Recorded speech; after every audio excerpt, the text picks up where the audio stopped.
Bueno, muy buenos días. Es un gusto estar con ustedes. El día de hoy voy a hablarles sobre tratamiento de trastorno del espectro autista y las nuevas tecnologías aplicadas que pueden ayudar también para su tratamiento. Soy la doctora Rocío Rodríguez Navarro, neuróloga pediatra, egresada del Hospital Infantil de Especialidades del Estado de Chihuahua y egresada del Instituto Nacional de Pediatría. Sabemos, como ya les explicaron, que el trastorno del espectro autista tiene varios orígenes. Sabemos que hay alteraciones inmunológicas, que hay procesos de neuroinflamación crónica, estrés oxidativo, disfunción mitocondrial y que todo esto está involucrado en lo que es la etiopatogenia de los trastornos del espectro autista y los síntomas acompañantes o las comorbilidades que van a estar presentes a lo largo de la vida de nuestros pacientes con autismo. Sabemos que a lo largo de la vida, un 25 a un 30% de los pacientes con trastorno del espectro autista necesitarán algún tratamiento farmacológico. Los más frecuentes, según un amplio estudio de Murray en el 2018, son los medicamentos para dormir hasta casi un 10%, sobre todo en los primeros 40 años de vida, seguido de los psicoestimulantes en un 7.9%, sobre todo en pacientes que se asocian a trastorno del espectro autista asociado con trastorno por déficit de atención, y el 7.3% usará en algún momento de su vida alguno de los antipsicóticos para tratar alguna de las comorbilidades. ¿Cuáles son las comorbilidades? Bueno, las comorbilidades son los padecimientos o las patologías más frecuentemente asociadas con trastornos del espectro autista. Las más frecuentes en los niños menores de 7 años, en un 85%, es la irritabilidad y la agresividad. La ansiedad es la segunda comorbilidad más frecuente, hasta un 80%. El trastorno por déficit de atención va de la mano en un 28 a un 53%. La depresión, sobre todo en los adolescentes, hasta un 11%. La fobia social en un 30%. La epilepsia hasta un 25%. Y sabemos que los niños que tienen trastorno por déficit de atención puede asociarse a alergias, ya sea rinitis alérgica, a asma o a dermatitis atópica hasta en 11.2%. El 42% de los trastornos por déficit de atención va a presentar en mucha frecuencia estreñimiento crónico y puede también tener diarrea. Sin embargo, en los adultos, pues las comorbilidades o las patologías asociadas cambian y es más frecuente que los adultos se asocien de un 27 a un 56% con ansiedad, con depresión de un 10 hasta un 50%, con trastorno por déficit de atención de un 11 a un 43%, y esto puede ser de inicio en la infancia y evolucionar y presentarse hasta la vida adulta o presentarse en la vida adulta. Y en los adultos, algo que no es frecuente que veamos en la etapa infantil, es que se puede relacionar el trastorno del espectro autista con un trastorno bipolar hasta en un 37% de las veces. ¿Por qué es importante conocer las comorbilidades? El trastorno del espectro autista como tal no necesita una intervención farmacológica. Por otra parte, sí necesita una intervención terapéutica para los procesos de adaptación, para los procesos de comunicación, para los procesos de la vida diaria. Lo que vamos a usar en tratamientos farmacológicos tiene que ver con estas patologías que originan disrupción y que limitan la evolución y el desarrollo de los niños con trastorno del espectro autista. Hay muchos fármacos en la actualidad. Hay muchos estudios que están en investigación y que llevan un proceso para poder ser autorizados para el uso de diferentes patologías, pero específicamente en los trastornos del espectro autista. Los estudios que tenemos que están en fase 3 y en fase 4, que son los estudios que están aprobados o que están en fase ya de autorización, principalmente son los que están en el recuadro amarillo, que menciona la risperidona, el aripiprazol, la atomoxetina, el divalproato, el levetiracetam y la minoxiclina. Sin embargo, en fase 3 tenemos algunos otros medicamentos como la fluoxetina, la fluvoxamina, la sertralina, la bumetanida, la naltrexona, que los utilizamos y que tienen buenos efectos favorables. En fase 1 quiere decir que están todavía en fase de investigación a nivel de laboratorio con ratoncitos. Está el fluconazol, que es un medicamento que se usa para infecciones fúngicas, y el ácido docosahexaenoico. El tratamiento farmacológico en el trastorno del espectro autista y las comorbilidades lo vamos a dividir en grupos, ¿sí? Para que sea más fácil. Esto es importante que les comente que no son recetas de cocina y haré mención de los fármacos principales con los que pueden sentirse identificados y cuál es la finalidad del uso del tratamiento y qué síntomas van a mejorar. Dentro del tratamiento farmacológico, la finalidad es modificar funciones, mejorar calidad de vida, mejorar comunicación, mejorar sensibilidad o hipersensibilidades sensoriales, establecer una mejor integración social, y a través de los tratamientos farmacológicos lo que vamos a hacer es vamos a modificar principalmente estas sustancias que son las implicadas en el trastorno del espectro autista, como el ácido GABA, la dopamina, la histamina, la acetilcolina, el glutamato y la serotonina. ¿Por qué es importante esto? Porque dependiendo del medicamento que nosotros elegimos, va a ser la modificación de estas sustancias y por lo tanto los cambios en las manifestaciones clínicas. El primero de ellos y uno de los más usados a nivel mundial son los antipsicóticos, específicamente la risperidona y el aripiprazol, que son medicamentos aprobados por la FDA para el trastorno del espectro autista. La risperidona es un medicamento que su uso inició en los años de 1950, donde el efecto inicial era para trastorno bipolar y esquizofrenia. Sin embargo, a través del tiempo, al ser un dopaminérgico, se vio que tenía otros efectos a nivel cerebral y específicamente ahora se sabe que además tiene un efecto neuroprotector y que ayuda a la actividad antioxidante y protege a los astrocitos, que son la red que sostiene la parte del cerebro. ¿Por qué usamos la risperidona en trastorno del espectro autista? Bueno, porque se ha visto que mejora la irritabilidad, mejora la agresividad, mejora la ansiedad, disminuye las estereotipias y las conductas repetidas y puede ayudarnos con la hiperactividad. Es frecuente y que es un efecto que debemos estar vigilando, es que haya un incremento de peso o que haya más hambre. Y de acuerdo a los efectos secundarios presentados, pues se tiene que hacer el ajuste del medicamento. Algunos otros efectos son somnolencia y algunos otros efectos son mareos si las dosis se hacen con una titulación muy elevada. Hay un estudio en el 2019 muy grande donde estudian a 110 niños y adolescentes de 5 a 17 años con trastorno del espectro autista con una dosis de risperidona de 1.8 miligramos por kilogramo, que significa que es una dosis media, durante un tiempo de 8 semanas. Y se observó que la irritabilidad en estos pacientes, aún después de suspender el medicamento, disminuyó casi en un 60% comparado con pacientes que no tenían ningún medicamento. El segundo medicamento usado para el trastorno del espectro autista en el grupo de los antipsicóticos atípicos, con buenos avances y buenos resultados en los últimos años, es el aripiprazol.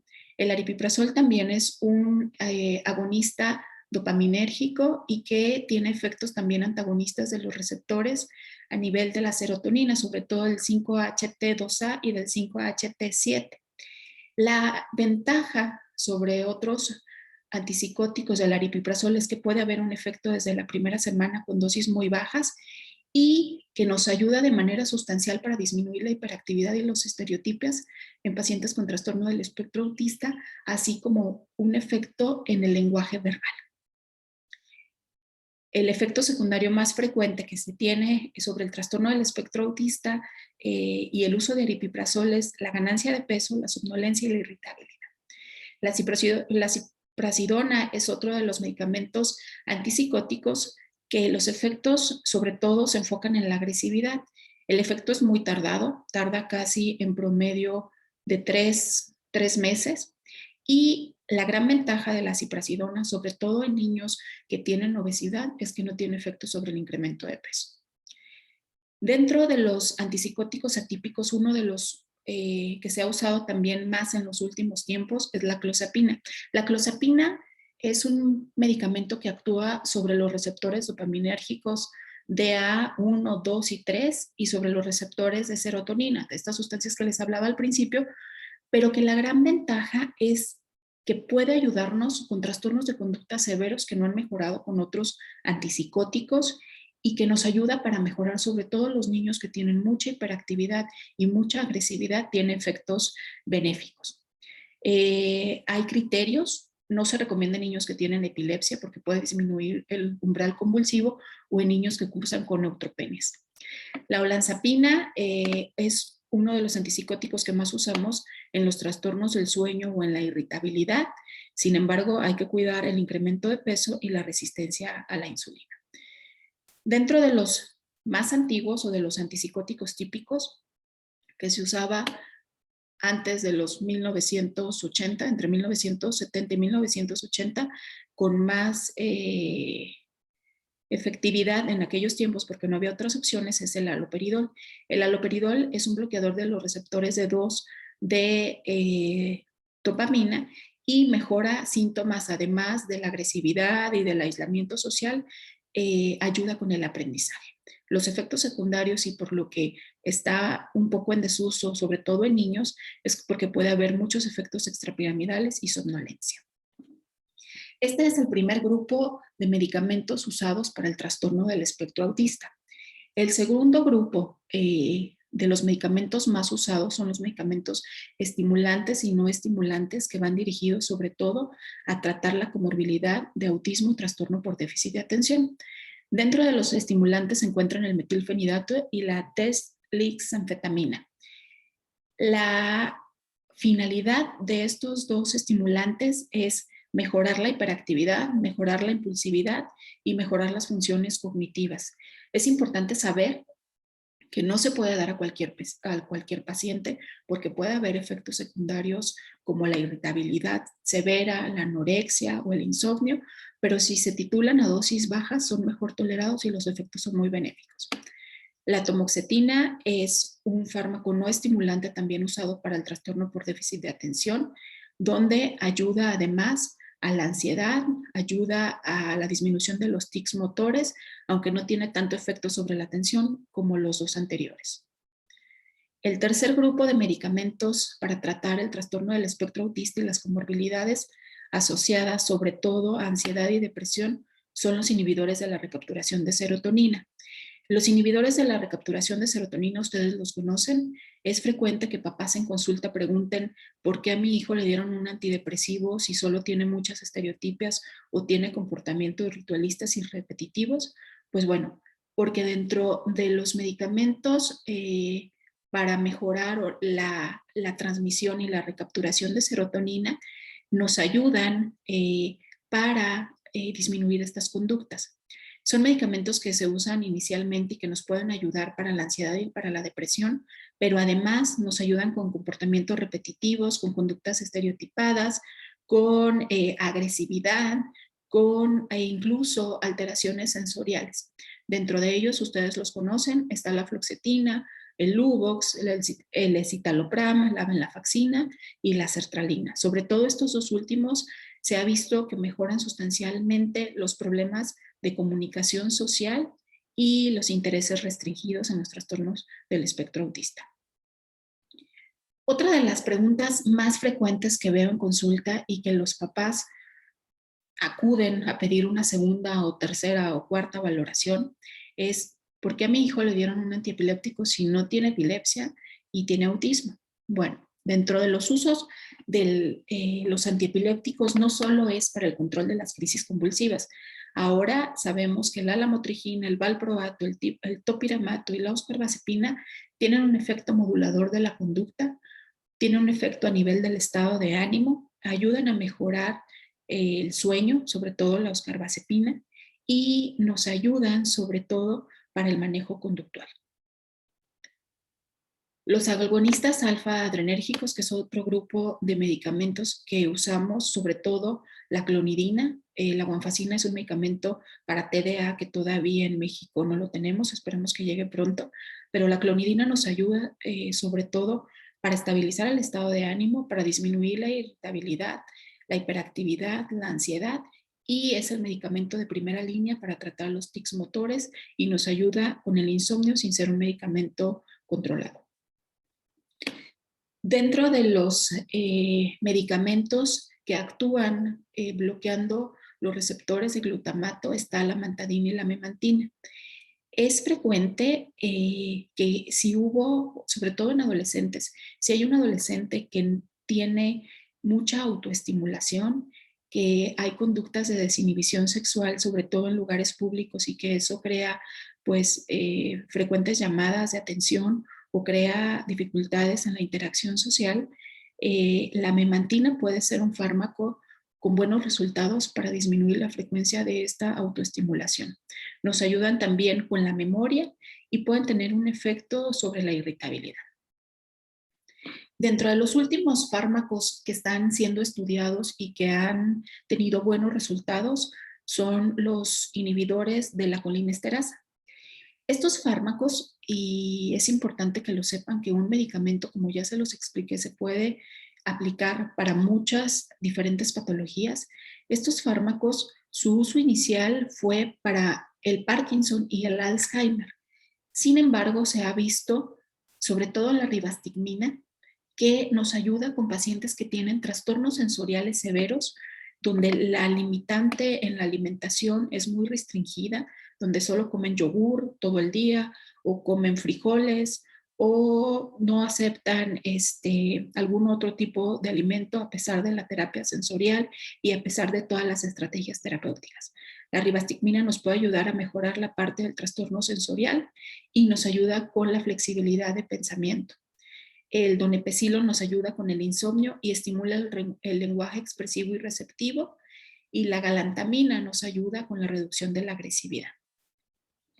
Este es un medicamento también de los más recientes que se ha visto que tiene efectos positivos en el trastorno del espectro autista.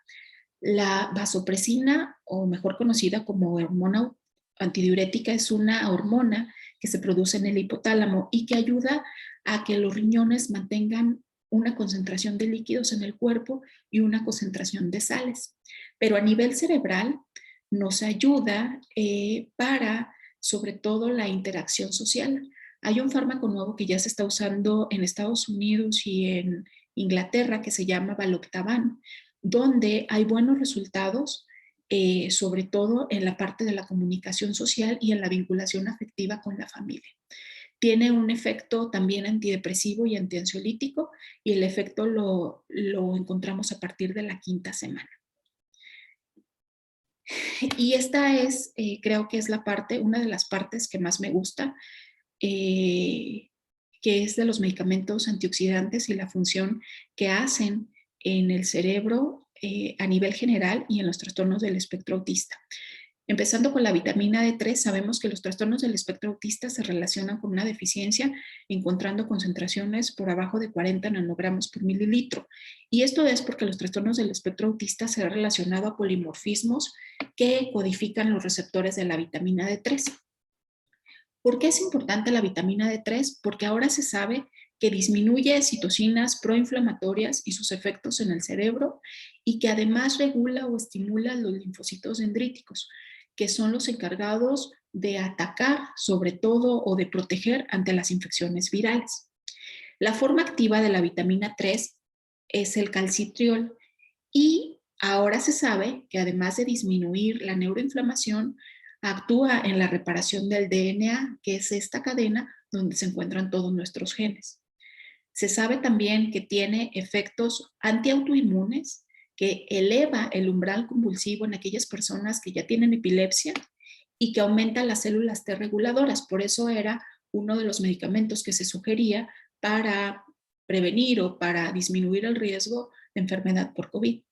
Eleva el glutatión y protege a las mitocondrias, que es la parte más importante de la célula que da energía, para la regulación de la misma.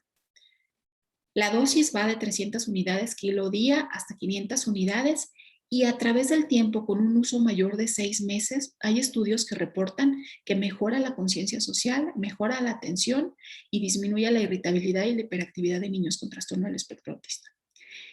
La N-acetilcisteína es también otro potente antioxidante. Su uso inicialmente había sido para regular las secreciones respiratorias o la producción de moco, porque rompe unos puentes que se llaman puentes de disulfuro y ayuda a disminuir la viscosidad de las secreciones, sobre todo en pacientes tratados con diagnóstico de fibrosis quística. También es un medicamento que se usa para tratar la intoxicación por paracetamol. Su beneficio consiste en que eleva la cantidad de glutatión y es un modulador de los receptores NMDA, que son excitadores, por lo tanto, provee una disminución significativa de la irritabilidad en los niños con trastorno del espectro autista. Otro de mis favoritos, la melatonina, que todos tenemos acceso, es muy barata, hay diferentes presentaciones, tabletas, cápsulas, orodispersable, gomitas, jarabe, gotas. Sabemos que en los trastornos del espectro autista hay una disminución diurna y nocturna de la producción de melatonina porque tienen una alteración en los ritmos circadianos del cortisol. Ahora se sabe que entre más dificultades hay en la comunicación social, la concentración de 6-sulfatoximelatonina, que es un precursor de la melatonina, va a estar más baja. Y además de mejorar la melatonina, la latencia del sueño y el tiempo de sueño, o sea, de ser un tratamiento efectivo para el sueño, se sabe que con su uso después de 6 meses también puede haber efectos positivos en la conducta, en la comunicación social, la rigidez de pensamiento, la ansiedad y las estereotipas. Hay 3 estudios que estudian los beneficios a largo plazo mayores de 6 meses en niños con trastorno del espectro autista sin asociación a trastornos del sueño. El estudio más grande de estos es de 2.500 niños y todos concuerdan con que hay mejoría en la rigidez de pensamiento y en la ansiedad. El ácido folínico es otro antioxidante que podemos también obtener efectos benéficos. Normalmente se usa para la anemia megaloblástica, la deficiencia de vitamina B12, y que se usa para tratar los efectos secundarios de quimioterapia como el metrotexate, pero a nivel del trastorno del espectro autista nos puede ayudar para estimular el lenguaje y disminuir la irritabilidad. Dentro de los últimos años, y una de las preguntas más frecuentes, porque es un comentario y un tratamiento que se hacen entre mamás, es el uso de cannabinoides. El uso de cannabinoides no es algo nuevo, el uso de estos extractos de la marihuana empezó desde el año 53 a.C., pero en 1925 el cannabis se reguló como una sustancia ilícita en un tratado internacional que estaba destinado a controlar el tráfico de amapola. Hasta 1964 en Boston empezaron a hacer estudios donde empezaron a ver las áreas de oportunidad y los beneficios con el uso del cannabis. Se encuentran más de 700 variedades, hay 3 especies, la más antigua es la sativa, y lo importante y el factor benéfico en el tratamiento del espectro autista es sobre todo en estas 2 partes. El cannabidiol, que es el CBD, y el tetrahidrocannabidiol, que es el THC. Ambos tienen mayor bioactividad y por lo tanto son los más estudiados. El CBD es importante porque tiene una alta capacidad farmacológica y ahora está comprobado los beneficios en diferentes patologías. Y el THC es la parte psicoactiva de la marihuana. En base a esto hay 3 tipos de cannabis. El tipo 3 es el que nos va a dar beneficio a nivel farmacológico, a nivel médico, donde hay un predominio de CBD que muestra además perfiles ricos de CBD también en terpenoides, que tienen un efecto benéfico sobre todo en la incrementación de ácido araquidónico, de glicerol y que nos ayudan con la regulación de endocannabinoides cerebrales. ¿Por qué se usa en trastornos del espectro autista, bueno, el primer uso con efectos benéficos y favorables fue en la epilepsia. De hecho, uno de los primeros aceites empleados en Estados Unidos es el aceite de Charlotte.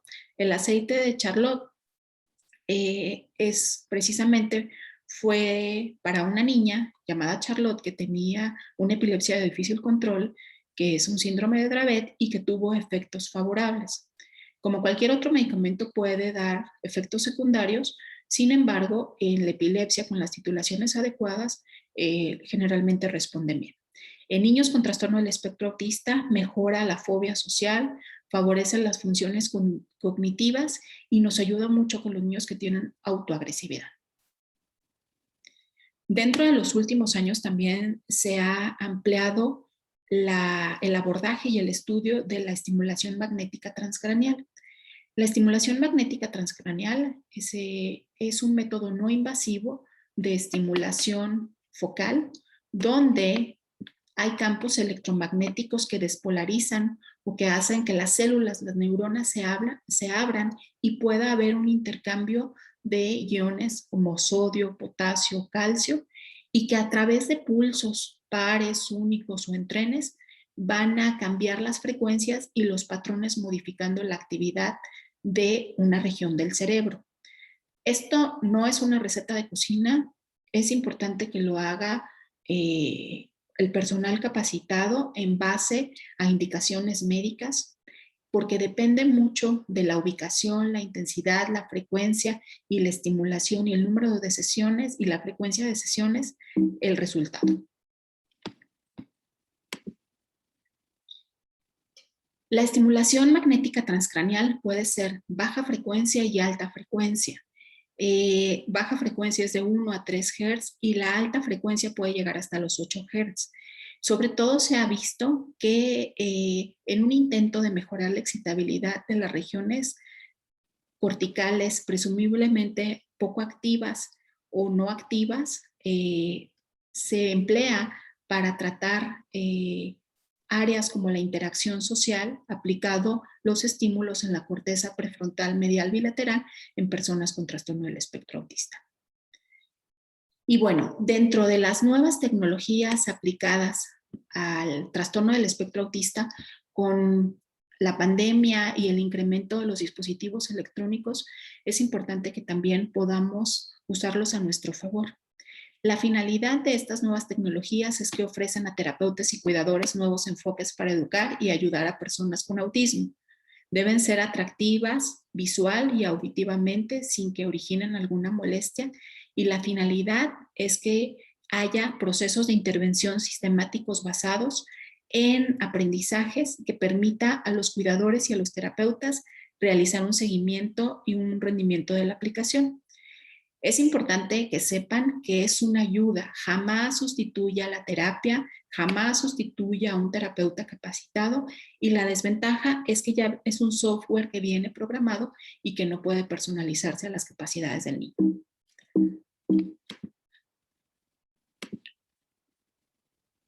Uno de los más importantes y de los más usados es el Find Me para autismo. Fue hecho en el 2016 por Fletcher y Watson y desarrollaron esta aplicación para niños con trastorno del espectro autista para finalizar o para estimular la comunicación social en un entorno motivador y gratificante. La aplicación son varios niveles, son 8 niveles, y consta de atender a otras personas y la segunda parte, atender a señales sociales. Y son estas imágenes que ustedes ven ahí, donde hay que encontrar a la persona en cada escena y no requiere un lenguaje verbal. Hay otras también aplicaciones como el Proloquo to Go, donde es un dispositivo generador de voz que se presionan elementos visuales donde van anticipados por un quiero para hacer la solicitud. Digamos que es un PEX electrónico. El Sonoflex, que es una aplicación de vocabulario que convierte los símbolos en un discurso claro.